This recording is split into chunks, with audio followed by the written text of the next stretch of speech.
देशात कोरोना विषाणूच्या प्रादुर्भावामुळे सरकारने 22 मार्च 2020 पासून संपूर्ण देशात लॉकडाऊन सुरू केले आहे। तेव्हापासून गावगावचे मंदिरे बंद करण्यात येऊन वारकरी संप्रदायाचे भजन कीर्तन पूर्णतः बंद झाले आहे। तसेच पंढरपूर पायदळ वारीची वर्षानुवर्षापासून चालत आलेली परंपरा व गावोगाववरून जाणाऱ्या पालख्यांची परंपरा सुद्धा खंडित झाली आहे।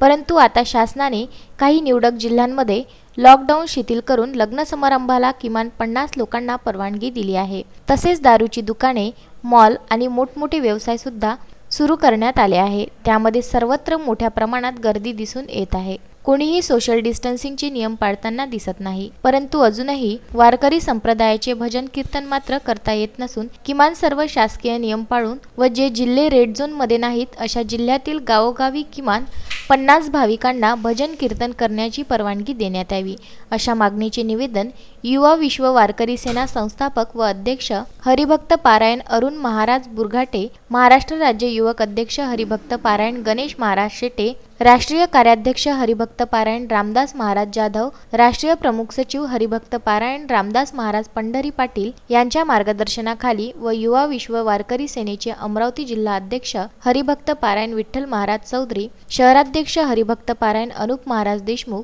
उपशहर अध्यक्ष हरिभक्त पारायण आदित्य महाराज रोडे तसेच हरिभक्त पारायण वेदांत महाराज मुंदाने यांच्या हस्ते जिल्हाधिकारी शैलेश नवाल यांना देण्यात आले। वेदांत महाराज मुंदाने विश्व वारकरी सेना संगीत साम्राज्य शहराध्यक्ष, सध्या कोरोना विषाणूने जगभरात हाहाकार माजविला असून जसे शासनाने लग्न कार्याप्रसंगी 50 नागरिकांना देशी दारूच्या दुकानांना परमिशन दिली, तसेच आम्हा वारकऱ्यांना सोशल डिस्टन्सिंग पाळून 50 जणांना परमिशन द्यावी हे निवेदन आज आम्ही कलेक्टर साहेबांना। मस्तक पायावरील सर्व वारकरी संतांच्या मी अमरावती जिल्हा युवा विश्व वारकरी सेना जिल्हा अध्यक्ष विठ्ठल महाराज चौधरी माझं 2 शब्द इथे जाहीर करतो।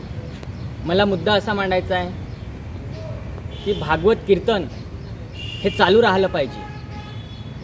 संत गरजूनी या सांगे जावे त्यांच्या मागे मागे, संतांचं कार्य ह्या समाजाला जागृत झालं पाहिजे आणि संत म्हणतात जावे त्यांच्या मागे मागे, संत गरजूनी या सांगे, असं मी जाहीर करतो। आणि या निवेदनाचा शासनाने गांभीर्याने विचार करून आणि वारकरी संप्रदायाच्या भाविकांच्या भावनेचा आदर करून लवकरात लवकर नियम व अटींसह भजन कीर्तनाला परवानगी द्यावी आणि जर भाविकांच्या भावनांचा विचार न केल्यास दिनांक 5 जुलै पासून जिल्हाधिकारी कार्यालयासमोर आणि तहसील कार्यालयासमोर सोशल डिस्टन्स ठेवून किमान 5 भाविक टाळ मृदुंगाच्या गजरामध्ये शासनाविषयी तीव्र नाराजी व्यक्त करण्यात येणार असल्याचा इशाराही त्यांनी आपल्या निवेदनातून दिला आहे।